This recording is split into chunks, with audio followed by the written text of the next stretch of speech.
Assalamu alaikum wa rahmatullahi wa barakatuh. Avant d'aller plus loin, prends un instant pour soutenir ce rappel. Abonne-toi à la chaîne, écris dans les commentaires un mot simple mais puissant. Ya Allah, ouvre les portes. Et si tu penses que quelqu'un autour de toi traverse une période difficile, partage cette vidéo avec lui. Peut-être que ce rappel sera exactement ce dont son cœur avait besoin ce soir. Et reste avec moi jusqu'à la fin, parce qu'à la fin de cette vidéo, je voudrais te partager quelque chose de spécial, quelque chose de simple, mais qui peut transformer ta relation avec la nuit et avec Allah. Parfois dans la vie, on arrive à un moment où tout semble bloqué. Tu fais des efforts, tu réfléchis, tu cherches des solutions, mais malgré tout cela, rien ne change vraiment. Les portes semblent fermées, tu frappes à une porte, elle ne s'ouvre pas, tu essayes une autre direction, et tu rencontres encore un mur. Alors tu recommences, tu travailles plus, tu demandes conseil, tu cherches de nouvelles opportunités. Et pourtant, au fond de toi, quelque chose commence à se fatiguer. Pas ton corps seulement, ton cœur. Ce cœur qui espérait que les choses deviennent plus faciles. Ce cœur qui pensait que les efforts finiraient forcément par apporter une solution. Mais parfois, la vie ne répond pas immédiatement. Et dans ces moments, beaucoup de gens commencent à se perdre dans 1000 directions. Certains cherchent la réponse uniquement dans leur propre force, d'autres cherchent des solutions dans les gens, certains multiplient les projets, les idées, les plans, espérant qu'une porte s'ouvrira quelque part. Mais il existe un moment très particulier, un moment que beaucoup de gens oublient complètement, un moment discret, un moment silencieux, un moment qui ne fait pas de bruit, il ne s'annonce pas avec des lumières, il ne s'impose pas dans nos agendas, il ne crie pas pour attirer notre attention, il arrive doucement, chaque nuit, et beaucoup passent à côté sans même s'en rendre compte. C'est un moment où le monde semble suspendu, les rues sont calmes, les maisons sont plongées dans le silence, les téléphones ne vibrent presque plus, les conversations se sont arrêtées, la plupart des gens dorment profondément. Mais dans ce silence, quelque chose d'extraordinaire existe, un moment que le ciel connaît très bien, un moment que les croyants sincères recherchent depuis des siècles. Ce moment arrive juste avant que la première lumière du matin apparaisse à l'horizon, juste avant que la nuit ne disparaisse, juste avant que l'appel du Fajr ne résonne. Ces minutes sont différentes. Elles ne ressemblent pas aux autres moments de la journée. Pendant la journée, ton esprit est occupé. Les messages, le travail, les responsabilités, les soucis. Ton attention est tirée dans toutes les directions. Mais juste avant Fajr, tout devient plus calme. Ton cœur n'est plus entouré du bruit du monde. Et c'est dans ce silence que beaucoup de croyants découvrent quelque chose d'incroyable. Ils découvrent que certaines portes s'ouvrent à des moments où personne ne les cherche. Ils découvrent que certaines invocations prennent une profondeur différente. Ils découvrent que certaines réponses arrivent lorsque le monde dort. Et peut-être que toi aussi, tu as déjà vécu quelque chose de similaire sans vraiment y prêter attention. Peut-être qu'une nuit, tu t'es réveillé sans raison. Tu as regardé l'heure. Il restait un peu de temps avant Fajr. Tu as hésité, te rendormir ou te lever. Et finalement, tu t'es rendormi. Beaucoup de gens vivent ce moment, encore et encore, sans jamais se rendre compte que ces minutes peuvent devenir un trésor. Car parfois, ce réveil n'est pas un hasard. C'est une invitation douce, silencieuse, mais réelle. Comme si ton Seigneur t'offrait un moment où tu peux venir à lui sans distraction, sans regard, sans pression. Un moment où tu peux déposer ce que ton cœur porte depuis longtemps. Tes inquiétudes, tes espoirs, tes peurs, tes questions. Et peut-être que tu te dis en ce moment, est-ce que quelques minutes dans la nuit peuvent vraiment changer quelque chose ? C'est exactement ce que nous allons explorer ensemble. Parce que beaucoup de croyants découvrent un jour que ces minutes avant Fajr ne sont pas simplement un moment dans la nuit. Elles peuvent devenir un tournant. Un moment où l'on retrouve la paix. Un moment où l'on retrouve la force. Un moment où certaines portes que l'on croyait fermées commencent doucement à s'ouvrir. Un moment que beaucoup de gens ignorent. Quand la nuit approche lentement de sa fin, quelque chose de presque imperceptible commence à changer autour de nous. Ce n'est pas un changement spectaculaire. Personne ne l'annonce. Aucun bruit ne vient le signaler.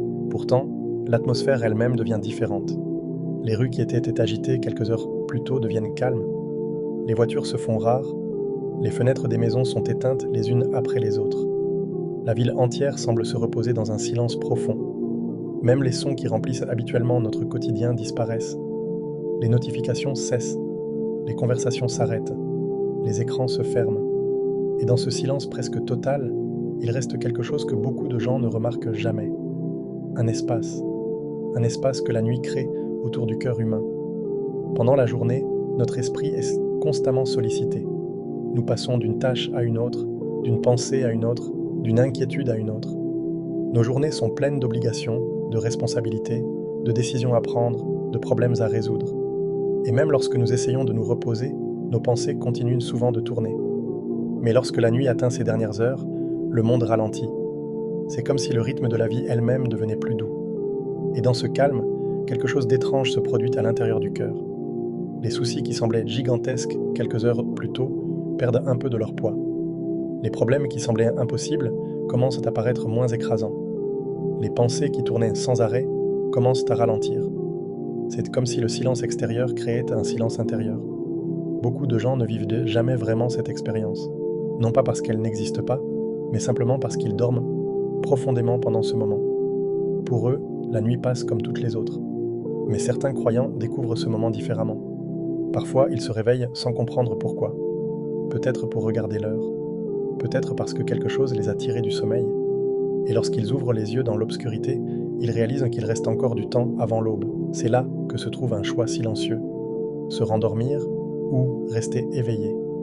Pour beaucoup, la tentation est simple, se rendormir immédiatement. Mais ceux qui décident de rester éveillés découvrent quelque chose que les autres ignorent. Ils découvrent un moment où le monde ne réclame rien d'eux. Personne ne leur demande de travailler. Personne ne leur demande de répondre à des messages. Personne n'attend une réaction. C'est un moment sans pression. Un moment où il n'y a plus de regard. Pendant la journée, même lorsque nous sommes seuls, nous ressentons souvent le poids des attentes. Les attentes de la société, des proches, des responsabilités que nous portons. Mais dans ces minutes silencieuses avant l'aube, tout cela disparaît. Il ne reste qu'une chose.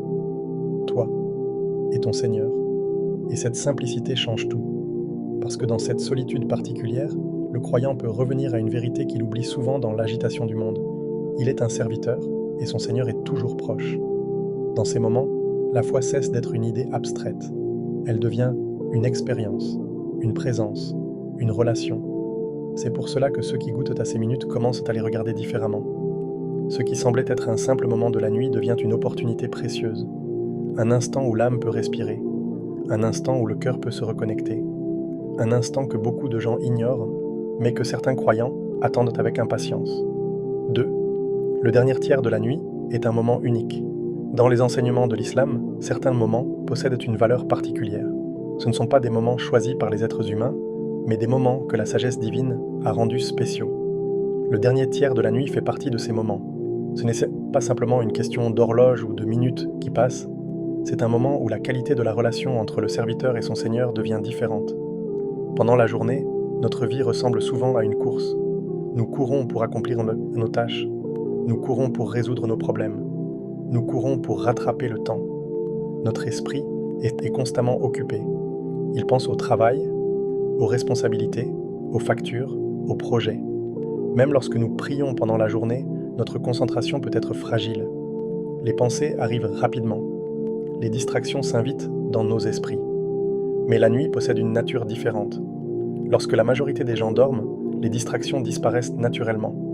Les obligations cessent temporairement.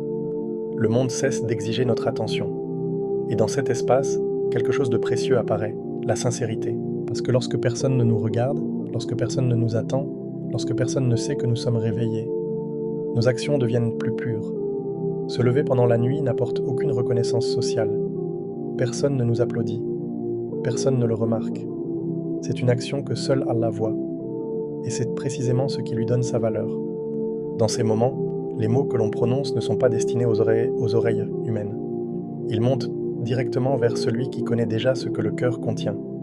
C'est pour cela que beaucoup de croyants ressentent une proximité particulière avec Allah pendant ces minutes. Une proximité difficile à expliquer. Certains décrivent une paix intérieure qu'ils ne ressentent pas ailleurs. D'autres ressentent une douceur dans leur cœur. D'autres encore découvrent que leurs invocations deviennent plus sincères, plus profondes, comme si la distance entre la terre et le ciel devenait plus courte. Bien sûr, Allah est toujours proche de ses serviteurs, mais certains moments facilitent cette conscience. La nuit fait partie de ces moments, parce que lorsque le bruit du monde disparaît, la voix du cœur devient plus claire. Et lorsque le cœur parle avec sincérité, la relation avec Allah devient plus vivante. 3. Quand tu te lèves pendant que le monde dort, imagine une scène simple. La ville entière dort profondément. Les rues sont presque vides. Les lampadaires éclairent des trottoirs silencieux. Les fenêtres des immeubles sont plongées dans l'obscurité. La majorité des gens sont encore dans leurs rêves. Et dans cette nuit tranquille, toi tu ouvres les yeux. Peut-être que tu te sens encore fatigué. Peut-être que ton corps voudrait continuer à dormir. Mais quelque chose en toi te pousse doucement à te lever. Tu regardes l'heure. Il reste un peu de temps avant Fajr. Alors tu sors du lit. La pièce est calme. L'air est frais. Tout semble plus lent, plus paisible. Tu marches doucement pour faire tes ablutions. L'eau fraîche touche ton visage.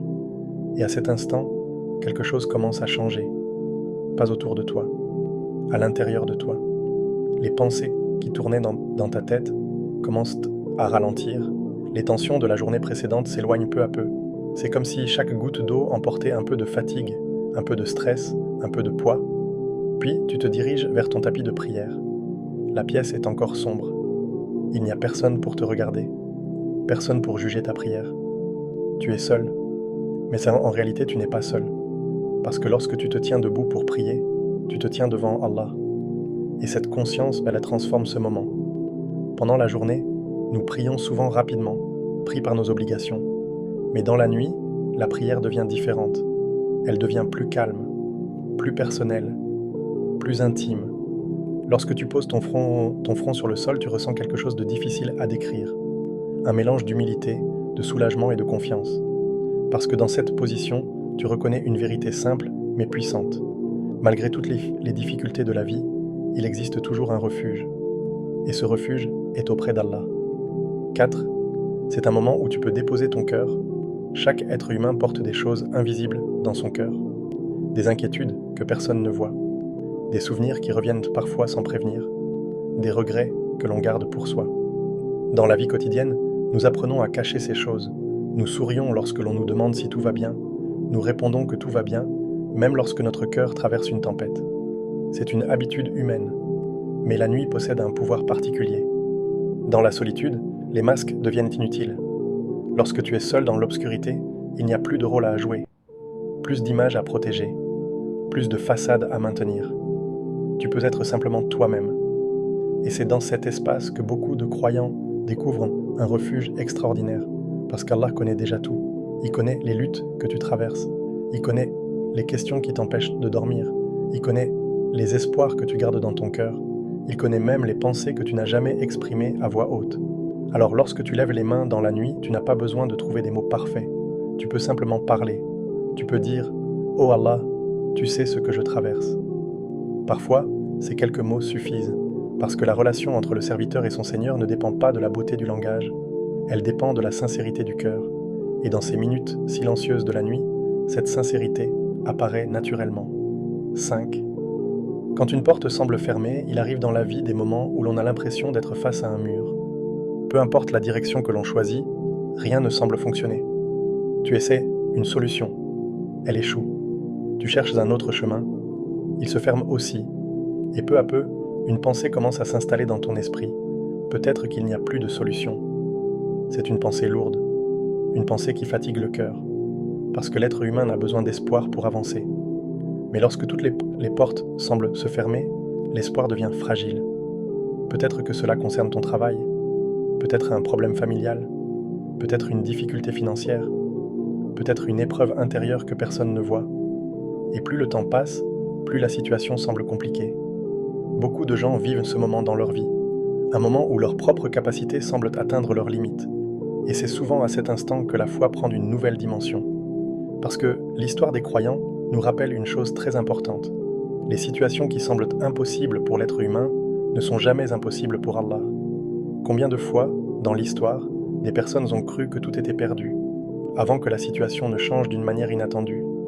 Combien de fois des portes fermées se sont ouvertes d'une manière que personne n'avait imaginée? Non pas parce que ces personnes possédaient un pouvoir particulier, mais parce qu'elles ont tourné leur cœur vers celui qui possède tout. Lorsque l'être humain se sent impuissant, il découvre une vérité essentielle. La puissance d'Allah n'a aucune limite. Parfois, la réponse arrive rapidement, une solution apparaît presque immédiatement, une opportunité inattendue surgit. Un problème qui semblait insurmontable trouve soudainement un chemin. Mais parfois, la réponse prend plus de temps. Et dans ces moments-là, la foi demande de la patience. Parce que demander à Allah ne signifie pas toujours recevoir exactement ce que l'on veut au moment où on le veut. Mais cela signifie que notre demande n'est jamais perdue. Chaque invocation sincère est entendue. Chaque supplication est connue, même celle que nous prononçons dans le silence de la nuit. Et parfois, la réponse d'Allah arrive d'une manière que nous n'avions pas envisagée. Parce qu'Allah voit ce que nous ne voyons pas. Il connaît les conséquences que nous ignorons. Et il sait ce qui est réellement bon pour nous. C'est pour cela que lorsque l'on confie son cœur à Allah, rien n'est jamais inutile. Même lorsque la situation ne change pas immédiatement. Même lorsque les portes restent fermées pendant un certain temps. Car chaque invocation rapproche le cœur de son Seigneur. Et parfois, ce rapprochement est déjà une forme de réponse. 6. Comment profiter de ce moment simplement? Beaucoup de personnes entendent parler de la prière nocturne et pensent immédiatement que c'est quelque chose de très difficile. Ils imaginent des heures de prière, de longues récitations, un effort immense. Alors ils se disent « je ne suis pas capable de faire cela ». Mais en réalité, commencer peut être beaucoup plus simple que ce que l'on imagine. La beauté de l'adoration en islam est qu'elle commence toujours par l'intention. Tout commence dans le cœur. Avant même de se lever, avant même de prier, il existe une première étape douce et accessible. L'intention. Avant de dormir, prends simplement un moment. Quelques secondes suffisent. Et dans ton cœur, dis une chose simple. « Oh Allah, si tu me le permets, je veux me lever pour me rapprocher de toi. » Cette intention est déjà précieuse. Parce que lorsque le cœur exprime ce désir, il ouvre une porte. Ensuite vient l'étape du réveil. Lorsque l'on se réveille au milieu de la nuit, le premier obstacle n'est pas physique, c'est la paresse. Le lit est confortable, le corps est fatigué, et l'esprit trouve facilement des excuses. Je suis trop fatigué, je le ferai une autre fois. Mais c'est précisément dans ce petit combat que se trouve une grande récompense. Se lever malgré la fatigue est déjà une preuve d'amour pour Allah. Et il n'est pas nécessaire de faire quelque chose de long ou de compliqué. 2 unités de prière suffisent, 2 simples unités. Prie calmement, prends ton temps, respire, laisse ton cœur se poser dans la prière. Il ne s'agit pas de réciter rapidement pour terminer, il s'agit de vivre un moment où ton cœur se reconnecte. Ensuite vient l'invocation. C'est peut-être la partie la plus personnelle. Beaucoup de gens pensent qu'il faut connaître des formules spéciales pour invoquer Allah. Mais la vérité est simple. Allah comprend toutes les langues et toutes les émotions. Tu peux parler avec tes propres mots. Tu peux lui demander la facilité dans tes difficultés. Tu peux lui demander la guérison si ton cœur ou ton corps souffre. Tu peux lui demander la guidance si tu te sens perdu. Tu peux lui demander la paix intérieure. Aucune demande sincère n'est insignifiante. Même une petite invocation faite avec un cœur sincère possède une immense valeur auprès d'Allah. 7. Ce qui change dans le cœur. Beaucoup de personnes commencent la prière nocturne en espérant que leurs problèmes disparaîtront rapidement. C'est une attente naturelle. Lorsque l'on souffre, on espère une solution. Mais ce que beaucoup découvrent avec le temps, c'est quelque chose d'encore plus profond. Avant même que les situations changent, quelque chose commence à changer à l'intérieur du cœur. Une paix nouvelle apparaît. Les inquiétudes deviennent moins lourdes. Les pensées deviennent plus claires. Ce n'est pas que les problèmes disparaissent immédiatement, mais ils perdent une partie de leur pouvoir. Parce que le cœur commence à s'appuyer sur quelque chose de plus solide, la confiance en Allah. Lorsque l'on se lève régulièrement dans la nuit pour prier et invoquer Allah, une relation particulière se construit. Une relation faite de sincérité. Une relation où le croyant apprend à déposer ses soucis auprès de son Seigneur. Et avec le temps, cette relation transforme la manière de voir la vie.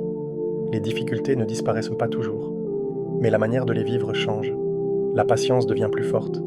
L'espoir devient plus stable. La peur diminue. Parce que le cœur sait qu'il n'est pas seul. Et parfois, cette transformation intérieure devient le premier pas vers la solution extérieure. Chaque nuit, sans exception, ce moment revient.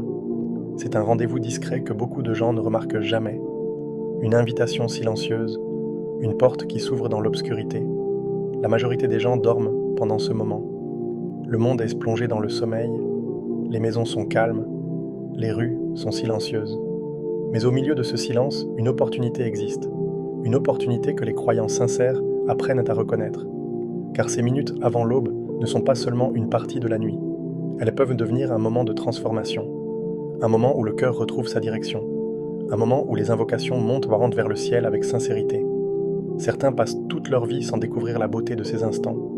Mais d'autres commencent à s'y attacher. Ils se lèvent doucement. Ils prient dans le silence. Ils parlent à Allah avec leurs propres mots. Et peu à peu, ces quelques minutes deviennent un trésor. Pas nécessairement parce que toutes les difficultés disparaissent immédiatement, mais parce que ces moments rapprochent le cœur de celui qui contrôle toutes les choses. Et lorsque le cœur se rapproche d'Allah, tout commence à changer. Parfois les situations changent, parfois les solutions apparaissent, parfois les portes qui semblaient fermées commencent à s'ouvrir. Et parfois, Allah offre quelque chose d'encore plus précieux, la paix du cœur. Alors si une nuit tu te réveilles avant Fajr, ne pense pas immédiatement à te rendormir. Prends un moment, lève-toi, fais tes ablutions, pose ton front sur le sol et parle à Allah. Car dans le silence de la nuit, certaines invocations possèdent une douceur particulière. Et parfois, les plus grandes portes de la vie s'ouvrent dans ces instants où le monde dort. Qu'Allah apaise vos cœurs et illumine vos vies. Si ce rappel t'a touché, abonne-toi à Lumière d'Allah, partage cette vidéo et écris dans les commentaires. Qu'Allah nous accorde la douceur du Fajr. Qu'Allah fasse de nous ceux qui répondent à son appel lorsque la nuit touche à sa fin. Assalamu alaikum wa rahmatullahi wa barakatuh.